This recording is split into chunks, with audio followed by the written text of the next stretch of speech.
pada kesempatan berbahagia ini saya ingin mengajak kita untuk melihat 14 ciri orang sukses akhirat. Kalau orang sukses dunia, semua kita sudah pada tahu ya. Ada indikatornya juga. Nah, kenapa kita bicara akhirat? Ada firman Allah Subhanahu wa taala, A'udzubillahi minasyaitonirrajim. Bismillahirrahmanirrahim. Alif lam mim.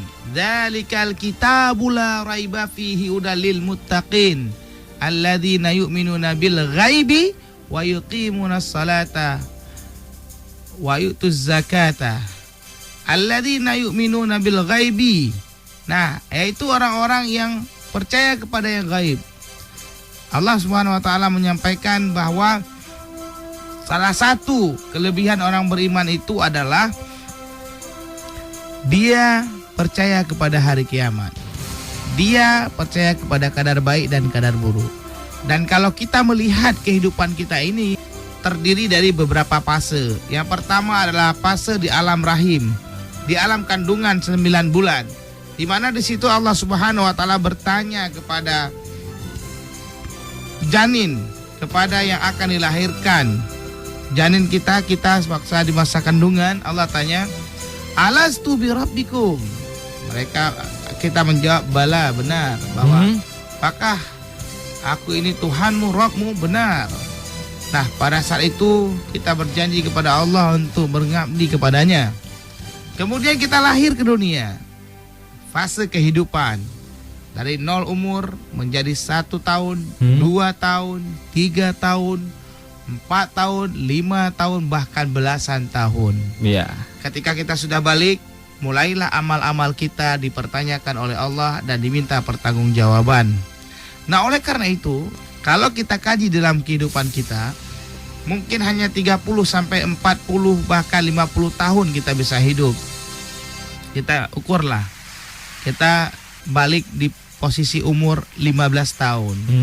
15 menuju 60 tahun atau 60 tahun lah lebih gampangnya, sekitar 35 tahun.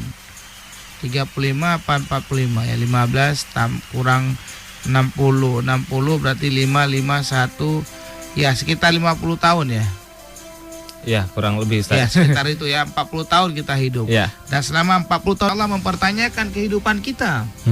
Nah, kemudian ketika kita punya waktu sebesar itu, lalu kita gunakan untuk apa waktu kita? Mulai ditanya. Jadi pada saat kita berumur 15 tahun menuju ke 60 tahun, kita lihat lagi, ternyata umur kita yang paling optimal beribadah itu tidak lebih dari 15 tahun. Setelah 40 tahun itu sudah badan tidak terlalu pas, fisik mulai melemah. Dan dengan waktu yang secuil itu kemudian Allah menghargai kita masuk surga. Subhanallah. Nah, kemudian itu fase kedua, fase kehidupan di alam ini, di bumi. Nggak ada di antara kita yang bisa hidup di luar dari itu. Kita hidupnya di bumi. Kemudian ada namanya fase kematian. Ketika kita mengalami yang namanya kematian, kita tidak bisa berbuat apa-apa lagi kecuali menerima setiap amal-amal kita. Kemudian ada fase pembangkitan dari kematian kita. Ketika kita dibangkitkan, diperiksa amal-amal kita di hadapan Allah Subhanahu wa taala yang harinya begitu lama dan begitu jauh. Kemudian baru fase kehidupan yang abadi.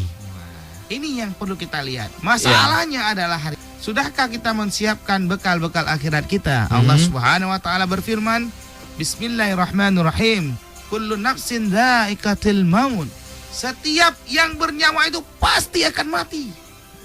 Wah, kalau begitu kita perlu menyiapkan bekal, dan Allah Subhanahu wa taala tidak menyia-nyiakan kehidupan kita. Menit waktu dalam waktu kita ditanyakan oleh Allah, detik kita ditanyakan oleh Allah, per jam kita ditanyakan oleh Allah, per hari kita ditanyakan oleh Allah, melalui sistem yang luar biasa Allah beri kepada utusannya para malaikat, yang mereka tidak pernah membantah apa yang diperintahkan oleh Allah Subhanahu. Di samping kita ada malaikat raqib atid, mencatat amal baik dan amal jelek kita. Di mana-mana dia ada dan memperhatikan kita, dan tidak akan menghentikan catatan itu sebelum kita mengalami kematian. Nah, oleh karena itu kita perlu tahu bagaimana kelebihan atau ciri-ciri orang-orang yang sukses akhir. Boyan, saya sudah menyampaikan bahwa fase-fase kehidupan di dunia ini. Ya. Nah, oleh karena itu, ketika kita sekarang sudah hidup dan telinga Anda mendengarkan, berarti kita sama-sama hidup ini. Dan oleh karena itu, Allah sudah mulai mempertanyakan setiap amalan kita. Jika kita sudah berumur dengan ukuran hitungan amal itu pada saat kita balik. Oke. Balik itu bagi yang laki-laki sudah pernah mandi wajib ya, atau mimpi basah. Mimpi basah ya. Kalau yang wanita itu sudah mulai haid atau menstruasi. Oke. Jadi itu sudah balik ya. Nah, oleh karena itu 14 buah ciri orang sukses akhirat. Yang pertama adalah proses meninggalnya tanpa sakratul maut yang membebaninya. Maksudnya adalah dia meninggal dalam keadaan husnul khotimah, dalam keadaan baik. Ketika dia meninggal, dia bisa mengucapkan kalimat La ilaha illallah, subhanallah. Barang siapa yang bisa mengucapkan kalimat La ilaha illallah, udkhul jannah, dia dijamin masuk surga oleh Allah. Masuk surga dia. Nah, oleh karena itu kita juga harus men-setting bagaimana cara mati kita. Nah, bagaimana agar mati kita baik? Maka hindarilah setiap aktivitas kehidupan kita dari pekerjaan-pekerjaan yang berbau maksiat, yang melanggar kehidupan kita. Pagi kita Bismillahirrahmanirrahim, la haula wala quwata illa billahil aliyil azim. Pergi, baca doa, makan, baca doa, masuk kamar mandi, baca doa, kemana-mana baca doa, tidur baca doa, bangun tidur baca doa. Subhanallah, kita selalu terjaga. Itu, ingat.